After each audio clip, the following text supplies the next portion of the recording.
The night was cold and silent. Only the wind moved through the broken walls of the ruined outpost. Dust flew with every step she took. Her feet were bare, her clothes torn, her eyes tired, but she didn't stop walking. She carried a little girl. In her arms, no older than 6, the girl's cheeks were thin, her eyes dull, her lips dry. She had not eaten in 2 days. The woman's name was Lena. She was just another refugee in a world that had lost everything. After the alien war, there were no cities left, only ruins and fear. People lived like rats, hiding and fighting for scraps. She reached the gates of the outpost. 2 guards pointed their weapons at her.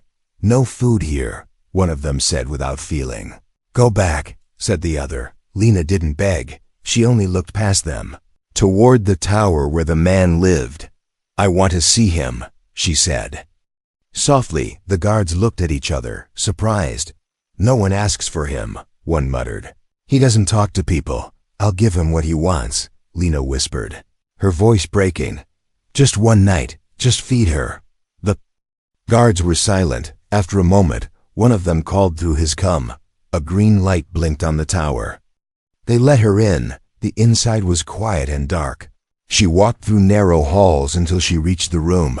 He was already there, sitting by a small fire, tall, silent, wearing black armor that looked too advanced for this world. His face was hidden behind a mask, only his eyes visible. She stood there, holding her child. He didn't speak, didn't move, just watched her. Lena placed the girl gently on a mat near the fire. Then she stood and faced him. "You can take what you want," she said, her hands shaking. "But feed her, please." He didn't answer. Minutes passed like hours. Then he stood up, walked to the side of the room, and pressed a switch. A panel opened, revealing a hidden shelf with real food, sealed in clean packs. He took one, opened it, and walked toward the girl. He kneeled down and fed her slowly, patiently, not saying a word. Lena watched, confused. Why wasn't he looking at her? Why wasn't he asking for what she offered? The girl ate with small bites, tears falling down her cheeks. When she was done, she fell asleep quickly, her little body warm for the first time in days. Lena turned to the man. "You didn't take anything," she said, voice shaking. "Why?" He looked at her, his voice cold and even. "I don't take what is offered in fear," he said. "I only take stories." She didn't understand. "What do you mean?" "You came here thinking I was a monster," he said, removing his mask halfway, showing scars on his jaw. "But I've seen real monsters. They don't ask for anything." Lena sat down slowly, her legs too weak to stand. She had expected pain, shame, maybe death, but not this. "Why are you helping us?" she asked. He looked at the fire, as if remembering something far away. "Because someone once helped me," he said. "And because your daughter is not just a girl." Lena's eyes widened. "What do you mean?" He didn't answer. Instead, he handed her a warm blanket. "You'll stay here tonight," he said. "Tomorrow, I'll tell you what I know." He stood and walked to the shadows, disappearing without a sound. Lena looked at her daughter, then at the blanket in her hands. She didn't understand this man, or what he wanted, but for the first time in many nights, she felt safe as she lay next to her daughter, listening to the soft hum of machines hidden behind the walls. A question burned in her mind. Who was he really? And what did he mean? She's not just a girl. In the quiet darkness, Lena didn't sleep. She only waited, heart heavy with fear, but also with something she hadn't felt in a long time: hope. Asterisk. The morning came, but it brought no sun. The skies were thick with smoke and cloud, leftovers from a war that no one won. But inside the bunker, there was warmth, food, and silence. Lena opened her eyes slowly, confused by the softness beneath her. She wasn't on the ground, she was in a bed, clean and firm, covered by a real blanket. For a moment, she thought she was dreaming. Then she heard the humming, not the sound of wind or broken wires, but a low electronic hum, steady and smooth. It came from the walls, the ceiling, the floor. This place was Not a ruin, it was alive. Her daughter Riva was still asleep beside her, breathing slow. Skin warm and pink again, a tear slipped down Lena's cheek. She hadn't seen her look like this in months. Lena stepped out of the room, following the sound of low voices, but she saw no one, only metal halls lit with soft blue lights. She turned a corner, and there he was, the man from last night, still in black armor, standing before a wall full of glowing screens. Alien symbols flickered across them, lines of strange code running faster than she could read. He didn't turn to look at her, but he knew she was there. "I thought you'd be gone," he said. Voice calm, Lena stepped closer. "You fed my daughter," she replied. "That means I owe you." The man turned slowly, his eyes sharp and cold. "No," he said, "you don't owe me anything." "Not yet," Lena frowned. "Who are you?" she asked. "Everyone here is either dead, running, or hiding. But you live like this." The man walked past her and sat at a metal table. He gestured for her to sit. She hesitated, then followed. "My name doesn't matter," he said. "People call me Ghost. Some say I'm a traitor, others think I'm already dead." Lena stared at him. He didn't look like a ghost. He looked like a soldier, a weapon still waiting for war. "I was in the first wave," he continued. "When the aliens came, I fought them. I survived. Not because I was strong, because I learned things." Lena leaned forward. "What kind of things?"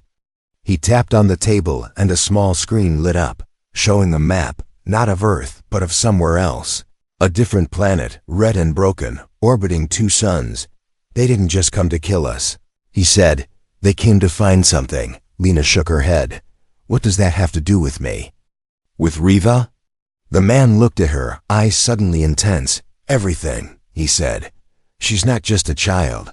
She's part of what they were searching for." Lena's breath caught. "She's my daughter," she said firmly. "She was born in a camp. I carried her, raised her, fed her." "Yes," the man said, cutting her off. "You raised her, but you don't know where she came from." He stood and walked to a cabinet. Pulling out a metal box, he placed it on the table, unlocked it with a thumbprint. Inside were documents, photos, even a glowing shard of alien crystal. Lena picked up one of the papers. It had her name on it along with test results, birth dates, and a strange code. HYB23R. "What is this?" she whispered. "A file from Project Hibbern," the man said. "An experiment. Human DNA mixed with alien traits. Your daughter is one of the last." Lena stared at the papers, her hands shaking.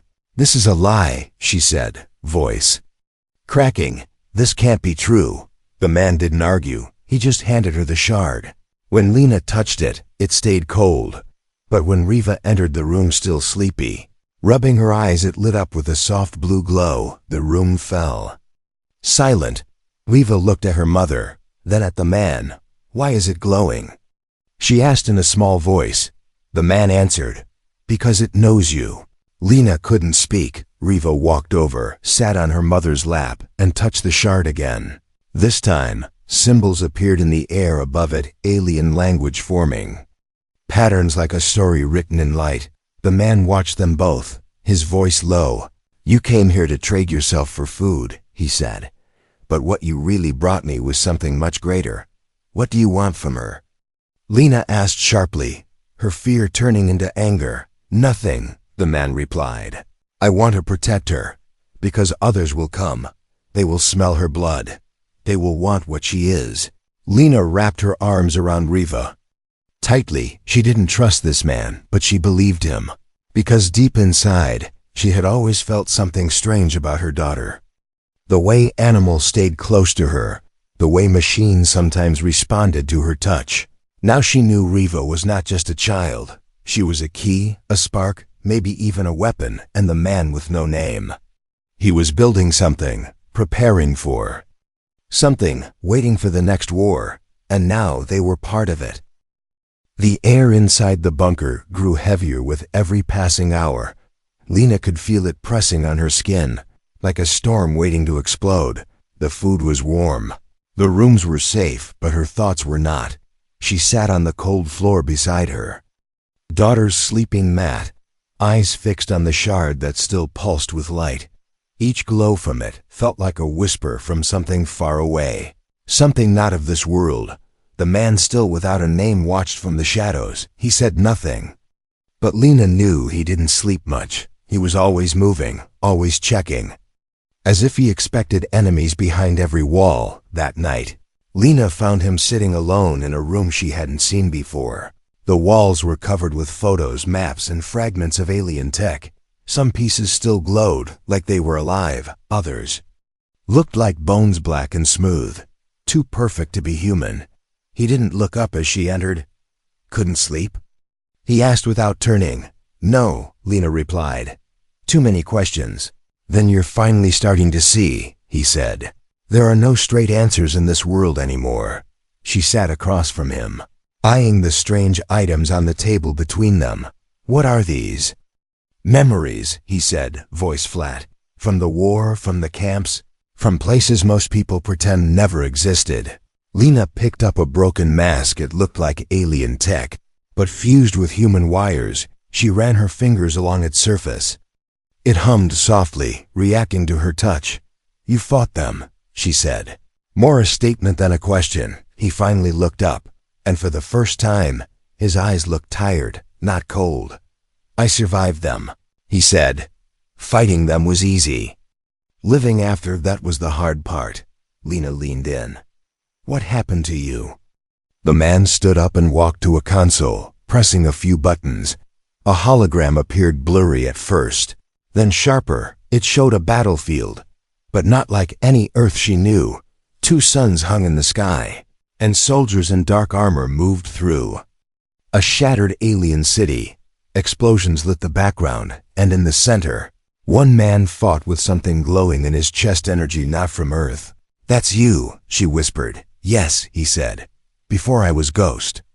I was called Captain Reese Kale, Special Recon, Human-Alien Interface Team. We were sent to learn their tech, but we ended up learning something else. The image shifted, showing captured children, dozens of them, hooked up to machines, their eyes empty. Lena gasped. They were using children? They were creating something, Reese said. Not quite alien, not quite human. They called them seedlings, born to connect with the hive, to become bridges between species. Lena's hand went to her mouth. You mean like Riva? Reese nodded slowly. She's different, but she's not the first. But she may be the last. Silence fell between them, thick and heavy. Lena's voice trembled. How did you get out? I didn't, he said. They left me behind. They thought I was dead, but something inside me wouldn't let go. Maybe hate, maybe guilt. He opened a small compartment near his chest and pulled out a chip.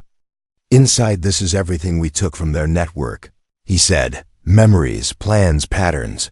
But it's incomplete, because there's one piece missing. He looked at her now, straight into her eyes. Your daughter. Lena stood suddenly, her heart pounding. She's just a little girl, she said. She doesn't belong in any war. Reese's voice remained calm. She doesn't belong anywhere, because she wasn't born for this world. But that doesn't mean she has no place. As if on cue, Riva appeared at the door, sleepy but curious. She walked to them and touched the hologram projector. Immediately, the screen changed. Alien code appeared, shifting and aligning, filling in blanks. Data from Reese's chip synced with Riva's presence, forming a complete image. Reese stepped back, stunned. It worked, he whispered. She's the key.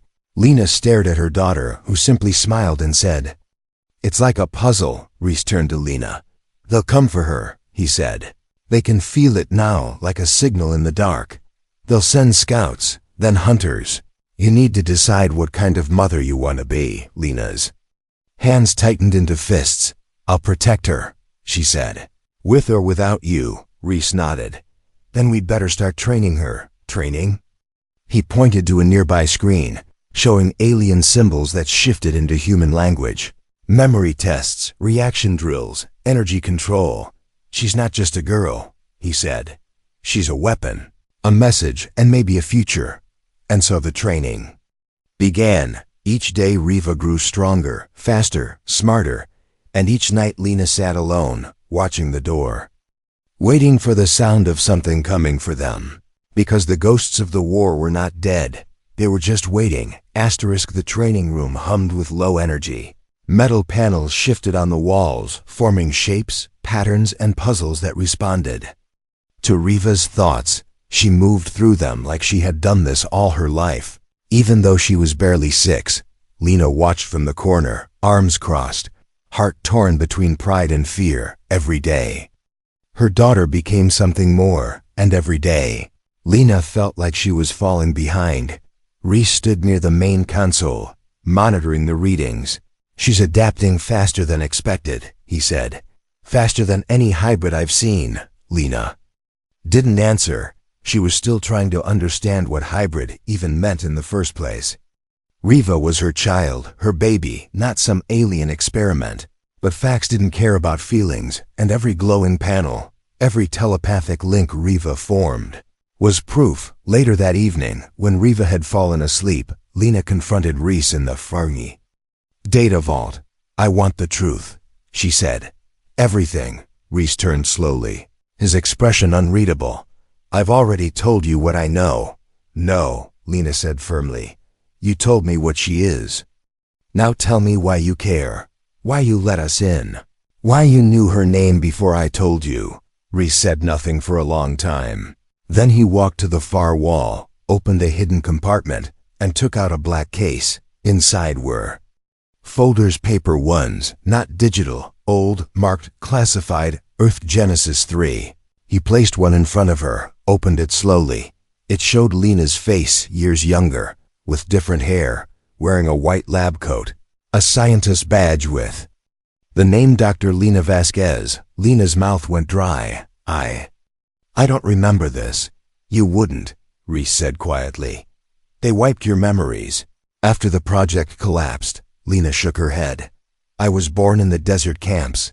"No," he said. "You woke up there. You were part of the same team that created the hybrids. You helped design the embryo series." She stepped back, as if the words had punched her. "That's not possible."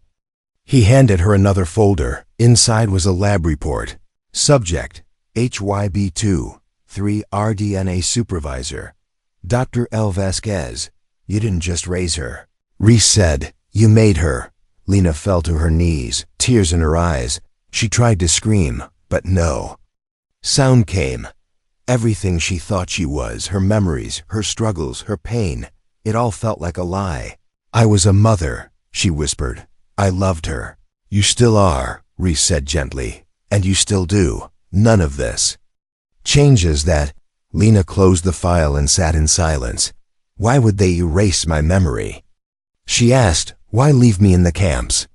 "Because you tried to stop them," Reese said. "There's a report here. You found out they planned to use the hybrids as living keys to weapon systems. You didn't agree.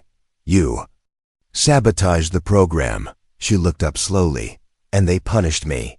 They erased you," he said. "But not completely. They couldn't kill you. Because Riva bonded with you. She chose you," he added. "Even as an embryo, she responded to your presence." Lena didn't know what to say. Her hands trembled as she touched the photo of her younger self, a face she didn't recognize, but somehow felt familiar. Then Reese said something that chilled her deeper than anything so far. "They're coming back for you." Lena looked at him sharply. "Not for her. For both of you," he said. "You're the architect. She's the prototype. And somewhere out there," he added, walking to the control panel, "they found the others." "The others?" "Not all the hybrids died," Reese said. "Some escaped. Some were stolen. And some," he looked at her, "became something else." Before Lena could ask more, the lights flickered. A loud hum began pulsing through the walls, low, steady, unnatural. Reese rushed to the screens. His hands moved fast across the controls. "What is it?" Lena asked, heart racing. "Movement," he said. "Too fast to be human." A screen showed something approaching the outpost, dozens of figures moving in perfect silence. No footsteps, no words, just shadows gliding through the dust. Found us, Reese said, voice tight. But it's not a scout party. Lena's eyes locked on the screen. One of the figures turned its head, looking directly at the camera. Its face wasn't human or alien. It was something between hybrids, Reese whispered. But not ours. Suddenly, Riva walked into the room, holding the glowing shard. It's calling them, she said softly. I can feel them, Reese looked at Lena. We need to leave, he said. Now, Lena grabbed her daughter's hand, her eyes burning with purpose. She didn't fully understand the past, but she knew the future was rushing toward them, fast, violent, and hungry, and she wasn't going to lose her child, not again. The wind outside had changed. It was no longer random or wild. It moved in waves, in rhythm like breath from something massive. Something coming, inside the bunker. The walls trembled, not from fear, but from pressure. The ground pulsed beneath their feet like a heartbeat. Something was drawing closer, and it wasn't just a ship. It was a force alive, angry, and focused. Reese moved through the halls quickly, entering codes, activating locks, sealing pathways. This place was never built to fight a war, he said. It was built to hide from one. Lena followed. Close behind, holding Riva's hand tightly, her daughter's eyes were distant, glowing faintly like stars behind a fog. She wasn't scared. She looked calm, too calm. They're almost here, Riva whispered. They're not angry. They're confused. What do they want? Lena asked, but Riva didn't answer. Reese opened the armory, handing Lena a small energy pistol. It's basic, he said, but it'll buy time. Then he pulled a long black weapon from the wall, one that didn't look human or alien. It looked like both, fused, alive. He checked its charge, then looked at Riva. They'll be after her, he said. If we're lucky, they'll try to talk first. If not, we won't let them take her, Lena said coldly.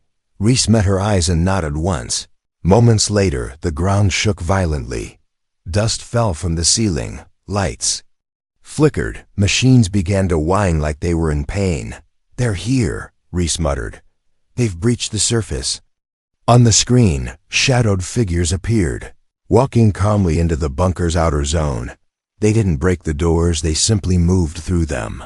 Their bodies shimmered, adapting to light, bending space like mist. Lena stared in horror.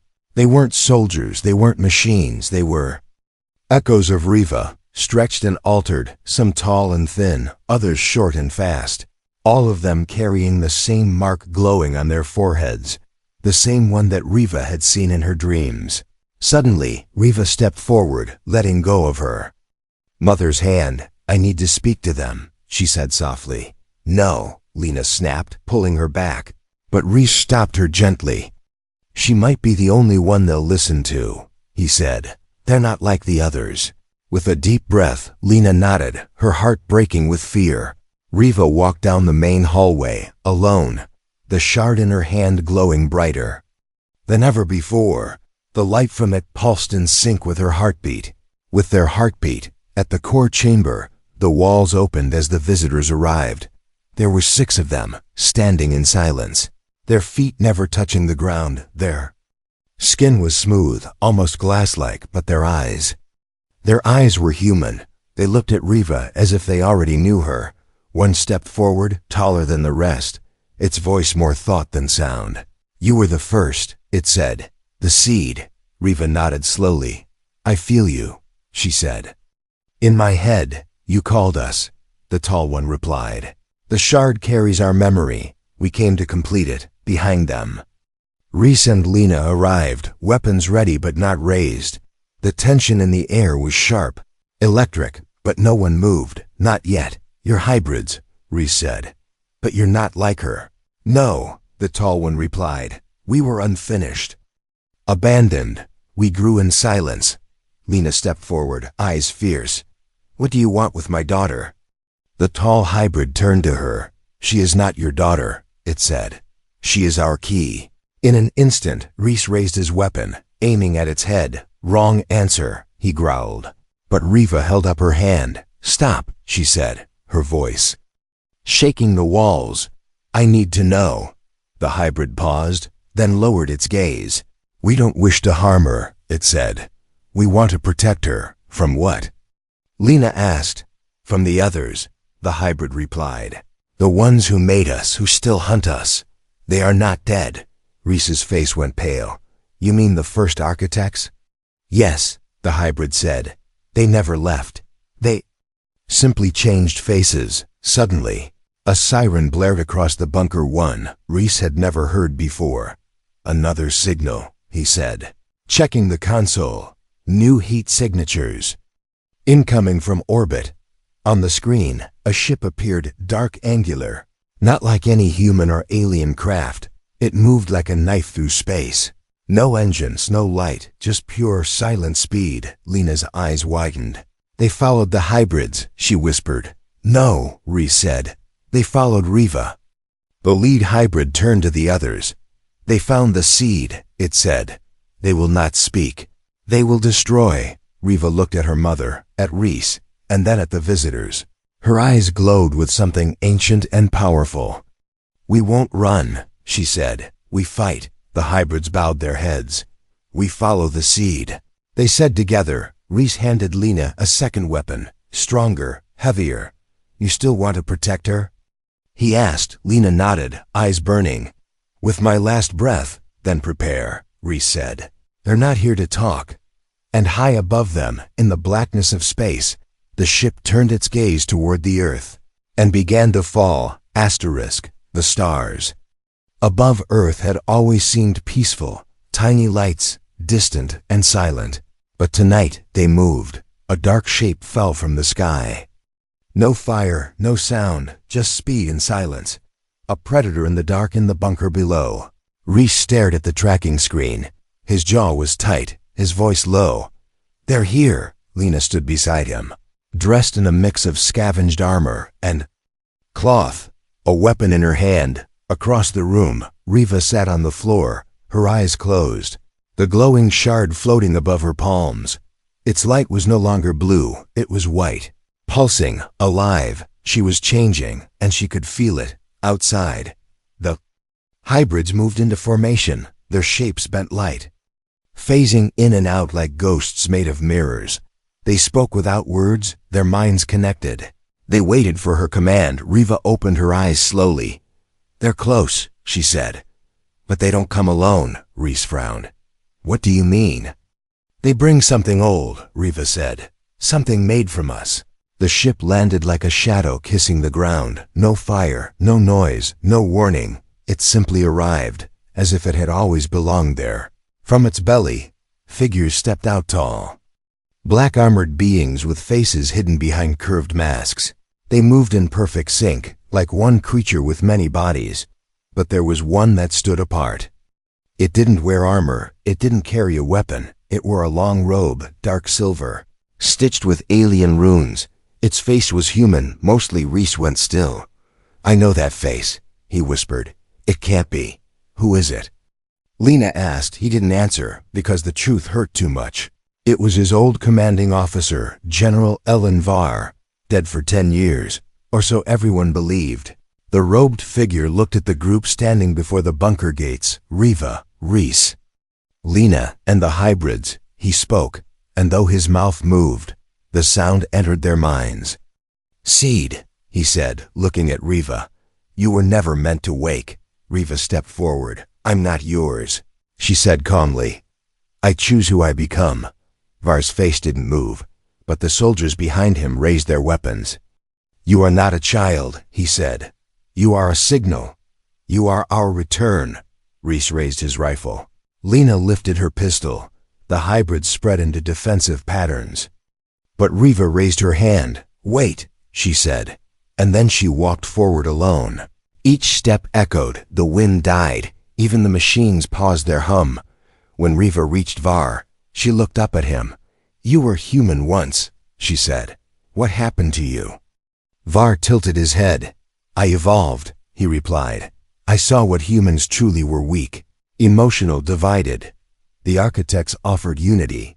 They offered slavery, Riva replied. But I am not yours. He reached for her, his hand glowing with alien energy. Riva didn't step back. Instead, the shard in her hand pulsed with brilliant white light.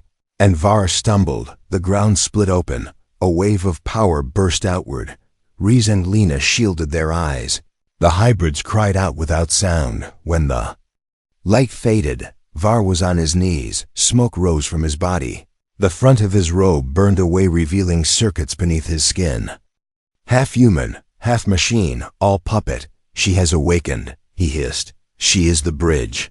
Then the attack began. Var's soldiers moved as one, their weapons aimed, firing beams of green heat. Reese shouted orders, returning fire with precision. The hybrids moved like water, bending around attacks, striking with silent speed. Lena stayed close to Riva, protecting her with every shot. But Riva didn't hide. She walked into the center of the battlefield, her eyes glowing, the shard floating above her head. Around her, energy formed a field, a shield, a presence, and with it, something ancient came alive.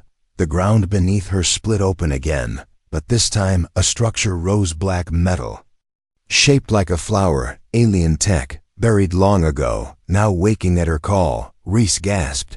She's activating a cradle. The cradle was a forgotten piece of architect design, meant to house minds, not bodies. It connected to the hive, to memory, to power. Var screamed, "Stop her!" But no one could, not even Reese, not even Lena. Riva floated above the cradle, arms wide, hair lifting in the energy wind. She spoke in two voices, her own and one far older. "This world is not yours," she said, "and I am not your key." With a wave of her hand, the cradle sent out a pulse of white light. Var's soldiers froze in place, their masks cracking, their movements breaking. Then, one by one, they collapsed like puppets with cut strings. Var reached forward with his last breath. "You don't know what you've done," he gasped. "You've called them." Riva landed gently, the cradle folding back into the ground. She looked at Reese and Lena, her voice small again. "There's something bigger," she said. "Something older than all of this." Reese helped her up. "We'll face it together," he said. Lena pulled her daughter into her arms. One night at a time, above them, the dark sky shifted. Something massive stirred behind the stars. Something that had been sleeping, and now it was waking. Asterisk, the battle was over. The wind was still. But the air was not at peace. Smoke curled around the broken outpost like a morning veil. The once silent halls were now littered with the remains of things that had never been truly alive. Alien armor cracked and burned, wires exposed, limbs twitching with dying sparks. In the center of it all, Riva stood barefoot on the dust-covered floor. Her hair floated gently in the low-gravity hum of the deactivated cradle. The shard in her hand no longer glowed. It had turned black, empty, spent, or perhaps fulfilled. Lena sat nearby, one arm around her daughter, her face streaked with ash and tears, not tears of fear, not even of pain, but of something more powerful, more dangerous relief. Reese leaned against a wall, blood running down his side, a long, silent wound left by one of Var's soldiers. His breathing was shallow, but his eyes never left Riva. "You stopped them," he whispered. "You saved us." Riva turned to him, her voice quiet but steady. "I didn't stop them," she said. "I changed them." Lena looked at her daughter. "What does that mean?" Riva reached out, her hand resting on Lena's chest, right above her heart. "They were never evil," she said. "They were lost. Var, the others. They were taken." Twisted, Reese coughed and forced a smile. "You sound like someone who's seen the inside of the universe." "I have," Riva said softly. "The cradle wasn't just a weapon. It was a door. A way to remember what we used to be." Lena frowned. "We?" Riva nodded slowly. "My body is human," she said. "My DNA was engineered, but my soul was born long before Earth ever existed." Reese looked up. "A reincarnated architect," he murmured. "No wonder the shard listened to you." Riva walked to the center of the room, where the cradle had sunk into the earth. She placed the dead shard on the ground, and the ground responded not with light, but with silence, the kind of silence that listens. "They're not coming back," she said. I made sure of that. Lena rose slowly, walking to her daughter. So, what now? She asked. We run again? No, Riva said. We build. It took days to clean the bunker, weeks to repair what could be repaired. But slowly, with help from the remaining hybrids, those who had chosen to follow Riva, a home began to take shape. Rhys helped when he could.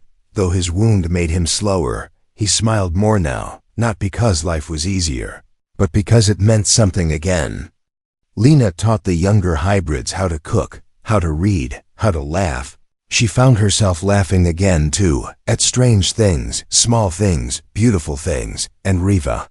She was something new entirely, not just a child, not just a weapon. She became a voice, a memory carried forward. The first of a bridge between two species that had once feared each other. One night, as the stars shone down from a clean sky, Riva stood on the tower's rooftop, staring at the dark void above. Rhys joined her, holding 2 mugs of warm tea. He handed her one, and for a moment, she just held it, letting the warmth seep into her fingers. Do you think we'll be safe here? She asked. Rhys took a sip and nodded. For now, he said. But safety was never the point. She looked up at him. No? No, he said. Home was. Riva smiled. And for the first time in years, maybe in her whole existence, she felt something she had never known before. Not power, not fear. Not destiny, but belonging. Down below, Lena watched them from the courtyard. She could hear the laughter of young hybrids in the background, could smell real food cooking over a real fire. And she knew this place, this broken outpost on a broken world, had become something more. It had become theirs. A place where soldiers, scientists, hybrids, and even old ghosts could finally rest. Not because the world was safe, but because they had made it safe. Just for one night, then another, and another. Until one day, the war wasn't a memory, it was a lesson, and what they built. That was the future.